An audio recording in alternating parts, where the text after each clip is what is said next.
Eu comecei a ler Clarice na adolescência. Ganhei um livro de um professor, que era Laços de Família, e aquilo me atraiu porque eu não conseguia entender direito o que estava acontecendo, né? Por exemplo, o Conto Amor, quando ela vai para o Jardim Botânico, mas o que aconteceu lá no Jardim Botânico? Então, isso ficou martelando na minha cabeça ao longo desses anos todos. Eu acho que o fato de ler Clarice, para mim, é tentar entender mesmo o que estava acontecendo ali naquele repertório, né? E, de certa forma, ela usa muito essa coisa de sair de casa e voltar para casa, mas enquanto está fora, o que acontece nesse fora? É o que acontece com o GH, saiu da sala e foi para o quarto de empregada. É ali que a minoria ganha visibilidade, que ela consegue enxergar a empregada doméstica Janaíra, que ela consegue enxergar a barata, que representa a selvageria, a matéria viva, a matéria-prima pulsando, né? Então, essa era a proposta dela, né? Então, isso eu comecei a ficar intrigada com essas coisas todas, ainda de uma maneira muito difusa, sabe? Eu não conseguia saber qual era a dela, mas o que essa mulher está querendo com esse texto? Depois, quando eu fui para a USP, eu vim para a USP no final dos anos, comecei a dar aula no final dos anos, começo dos anos 70, aí trabalhei com literatura portuguesa uns tempos, daí em 79 eu passei para a brasileira, daí eu falei, não, eu vou querer agarrar essa escritora aí para ver, tentar entender o que ela está querendo dizer, né? Então, comecei a dar curso de pós em 1982, 83. Aí eu tive a felicidade de ter um grupo muito bom de pesquisadores. Foi quando apareceu a Aparecida, Maria Nunes, apareceu a Aparecida, Maria Nunes, que mapeou toda a produção de Clarice, quase que toda a produção de Clarice em jornais. Então, a gente descobriu, junto com a Cida, os primeiros contos. As primeiras reportagens que ela fez à noite, na agência à noite.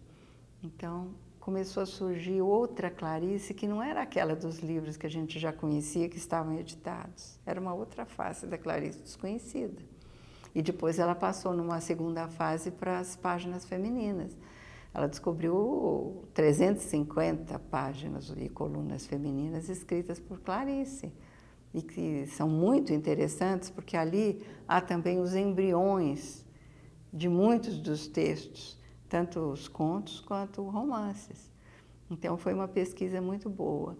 Outro pesquisador se dedicou a estudar a Clarice leitora, que é o Ricardo Iannassi. Então, o que a Clarice leu, que também é muito importante, sabe? Para entender, ela dizia que não lia nada, lia sim. Então, ele fez, inclusive, um trabalho posterior também de relação da Clarice com a pintura, com a fotografia.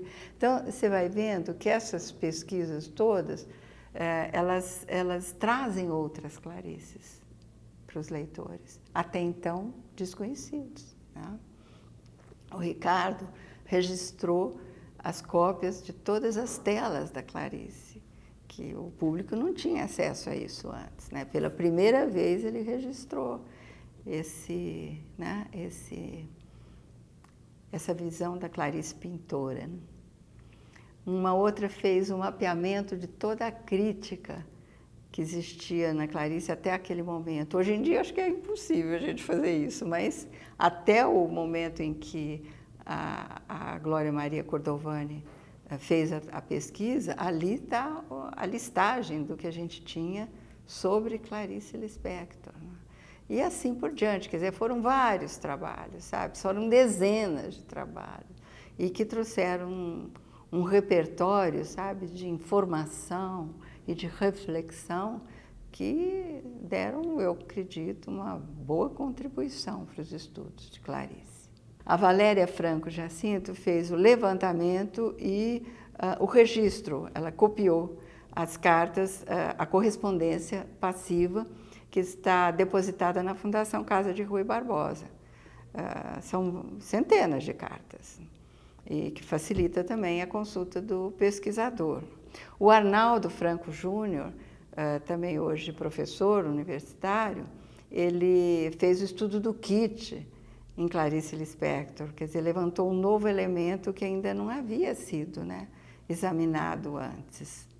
A Glória Maria Cordovani fez o levantamento da fortuna crítica de Clarice, o que havia sido escrito até aquele momento da defesa do mestrado dela. E depois fez também o levantamento sobre GH, que foi incluído num volume dos Archives, um volume dedicado a Clarice, organizado pelo professor Benedito Nunes. E a Susana Souto estudou os laços de família, a fortuna crítica, referente ao volume de contos Laços de Família. Eu cito esses, mas não tenho condição aqui de citar todos, porque foram muitos os orientandos que trabalharam com Clarice naquelas décadas.